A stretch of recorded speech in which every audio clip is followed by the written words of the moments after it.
শনিবার প্রখর দাবদাহের মধ্যে ভোট প্রচারে ঝড় তুললেন দক্ষিণ মালদার বামফ্রন্ট সমর্থিত কংগ্রেস প্রার্থী ঈশা খান চৌধুরী। চড়া রোদ উপেক্ষা করে জোরদার ভোট প্রচার করলেন সুজাপুর বিধানসভা এলাকায়। এদিন সাত সকাল থেকেই তিনি সুজাপুর স্ট্যান্ড, হাসপাতাল মোড়, বিশু মোড়, সারানপাড়া, গাফফার মুন্সিপাড়া, ভাগোটলা, বালিহারপুর ইত্যাদি এলাকা কার্যত চষে ফেলেন।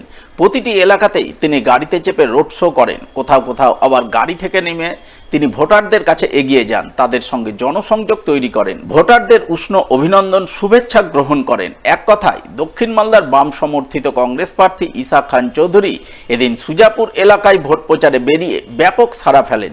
তাই প্রতিটি এলাকাতেই তাকে ঘিরে সাধারণ ভোটারদের ব্যাপক উচ্ছ্বাস উন্মাদনার ছবি নজরে আসে।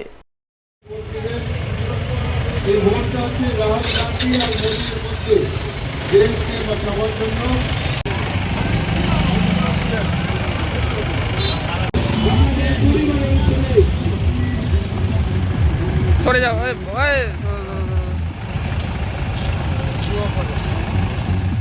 রবিবার 28শে এপ্রিল মালদায় ভোট প্রচারে আসছেন রাজ্যের মুখ্যমন্ত্রী মমতা বন্দ্যোপাধ্যায়। তিনি উত্তর মালদার তৃণমূল প্রার্থী প্রসূন ব্যানার্জির সমর্থনে নির্বাচনী জনসভা করবেন হবিবপুর রাইস মিল মাঠে। তাই মুখ্যমন্ত্রীর আগমনকে ঘিরে রাইস মিল মাঠে এখন চলছে জোর প্রস্তুতি। ইতিমধ্যে মুখ্যমন্ত্রীর সভাকে ঘিরে তৈরি হয়েছে মঞ্চ, হেলিকপ্টার নামার জন্য প্রস্তুত রয়েছে হেলিপ্যাড, অন্যান্য প্রস্তুতির কাজ চলছে জোর কদমে। শনিবার সেই সমস্ত প্রস্তুতির কাজ খতিয়ে দেখেন হবিবপুর ব্লক তৃণমূল সভাপতি কৃষ্ণ মুর্মু সহ অন্যান্যরা। তারা গোটা প্রস্তুতি খতিয়ে দেখার পর জানান, মুখ্যমন্ত্রীর আগমনকে ঘিরে হবিবপুরবাসীর মধ্যে রয়েছে চরম উৎসাহ উদ্দীপনা। তাই সকলেই মুখ্যমন্ত্রীর আগমনের প্রতীক্ষায় প্রহর গুনছেন অধীর আগ্রহে।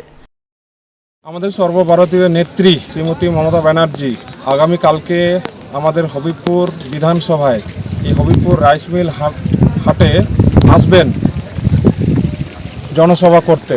তারই ফাইনাল প্রস্তুতি হয়ে গেছে। সেই ফাইনাল প্রস্তুতিগুলো আমরা সব খতিয়ে দেখছি, সব ঠিকঠাক আছে কিনা। মোটামুটি আমাদের সম্পূর্ণই কমপ্লিট হয়ে গেছে। এখন সময়ের অপেক্ষা। হবিবপুরবাসী এবং হবিবপুর বিধানসভাবাসী তাকিয়ে আছে যে আমাদের দিদি কখন আসছেন।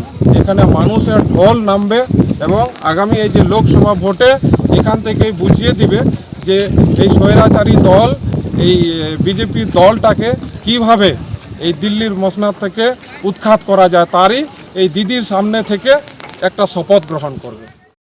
অন্যদিকে আগামী 30শে এপ্রিল উত্তর মালদা তৃণমূল প্রার্থীর সমর্থনে হরিশ্চন্দ্রপুরের তুলসীহাটায় নির্বাচনী সভা করতে চলেছেন মুখ্যমন্ত্রী মমতা বন্দ্যোপাধ্যায়।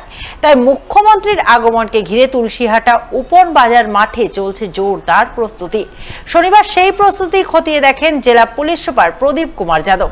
তিনি হরিশ্চন্দ্রপুর থানার আইসি মনোজিৎ সরকারকে নিয়ে মুখ্যমন্ত্রীর সভাস্থলের নিরাপত্তার ব্যাপারে প্রয়োজনীয় খোঁজ খবর নেন। পাশাপাশি সভাস্থলের প্রস্তুতির কাজ খতিয়ে দেখেন হরিশ্চন্দ্রপুরের তৃণমূল নেতৃত্ব। তাদের বক্তব্য, মুখ্যমন্ত্রী রাজ্যের উন্নয়নের কাণ্ডারি, তাই তার সভায় ভিড় উপচে পড়ে। আজকে আমরা হরিশ্চন্দ্রপুরের অন্তর্গত তুলসীহাটা মার্কেটে আজকে আমাদের এসপি সাহেব এসেছিলেন। আমাদের যে মাননীয় মুখ্যমন্ত্রী মমতা ব্যানার্জি উন্নয়ন কাণ্ডারি, উনি আসছেন গত 30 তারিখে। এখানে হেলিপ্যাড নামবেন, সেটা আমাদের এসপি সাহেব ইনকোয়ারি করার জন্য এসেছিলেন, সরজমিন তদন্ত করতে এসেছিলেন। মানে সব নেতৃত্বরা এখানে উপস্থিত আছে, সবাই মিলে এখানে এসে আমরা দেখলাম আমাদের মাননীয় মুখ্যমন্ত্রী মমতা ব্যানার্জি উন্নয়নের কাণ্ডারি গত 30 তারিখে আসবেন। আপনারা দেখবেন যে কিভাবে এখানে কিভাবে মানুষ উপচে পড়বে, কিভাবে ভিড় হবে। উন্নয়ন দেখে ভোট হবে।